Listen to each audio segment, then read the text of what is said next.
What's happening? It's John from Long Island Punk Band Wrecked. Thursday, July 21st. I figured I'd make a quick little video. First and foremost, Wrecked, we are playing at Broadway 247 in Hicksville this Saturday. It's a benefit for cancer. There's going to be a lot of stuff going on. A car wash. There's going to be DJs all day. I'm sure on a bunch of bands, and we're proud to be one of them. I think we go on around 5 p.m., so it's gonna be a nice early show for us. Again, for a good cause, right? So that's gonna be the next gig for us. After that, I think we have something August 6th in Brooklyn, at a place in Bay Ridge called the Hideout. I'm pretty sure that's happening, but stay tuned for that. Uh, this video, I just want to go a little deeper into the guitar tone that I had started a while ago. I'd already covered the guitar picks. I've already covered the guitar strings and pickups. When it comes to guitars, for Wrecked, I play humbucker equipped guitars, Gibsons, or I play the Gretches with the Filtertrons. We went over this but typically it's the Gibsons with humbucker. So that's how I get my tone. The next step in the chain is going to be the pedal board. Now, I don't use effects like a lot of other guitar players. I have a very minimal pedal board, which I'll show you. I don't really need effects for what we do. For Rect, I go right into a Mesa triple rectifier amp, and I use the gain off that.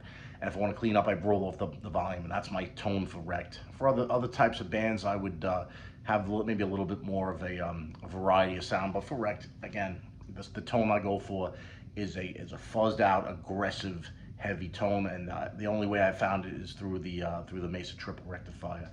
I've played orange amps that come close, but nothing to that Mesa triple rectifier. I mean, or anything Mesa for that matter. Mesa Mark III, Mark IV, Mark V.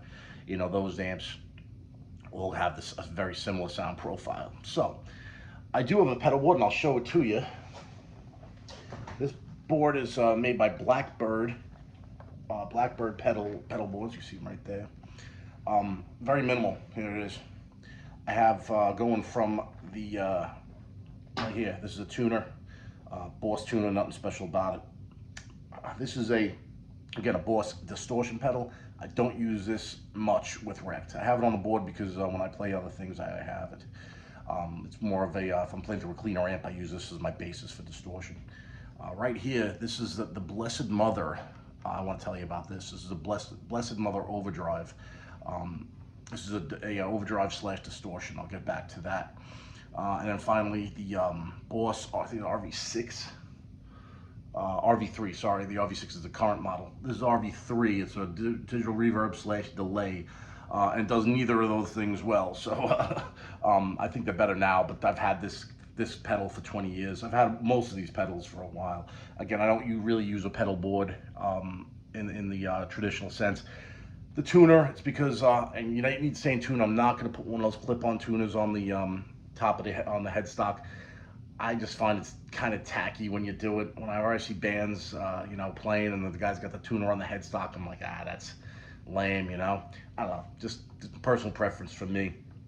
Like I said, the Boss DS1, that orange distortion, that's been around for hundreds of years.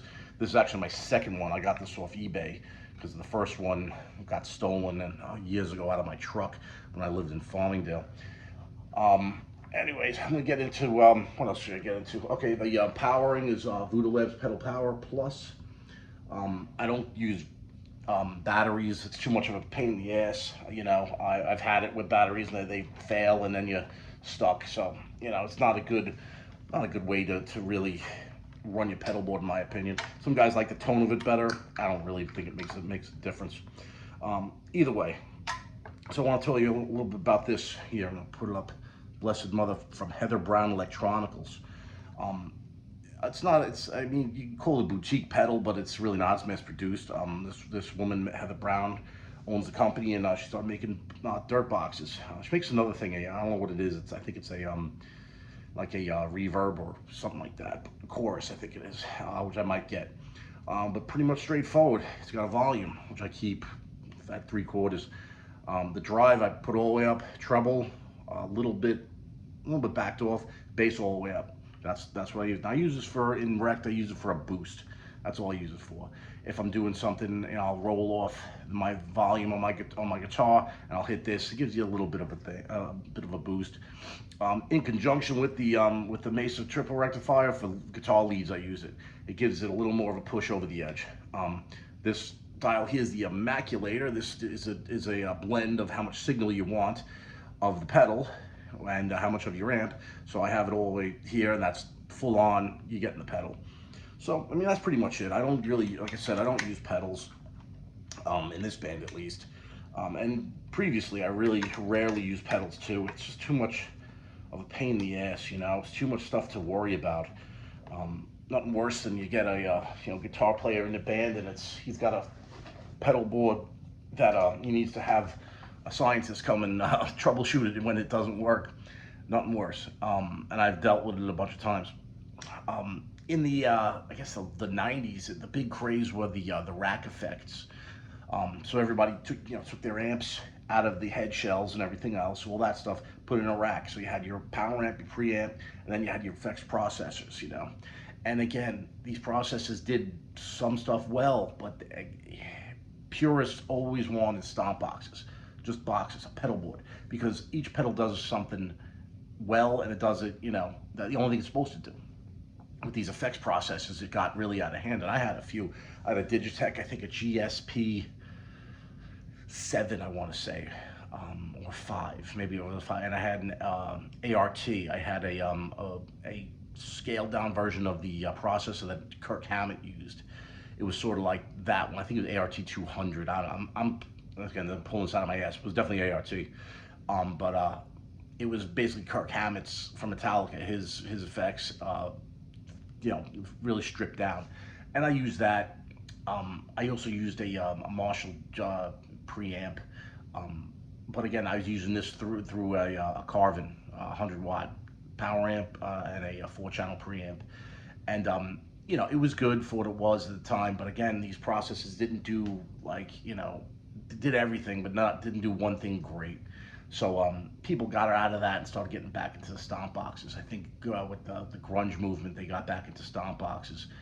Again, more of a more easy to work with and to navigate. So I don't really use effects. Again, with Rect, I have all the tone I need out of the Mesa triple rectifier.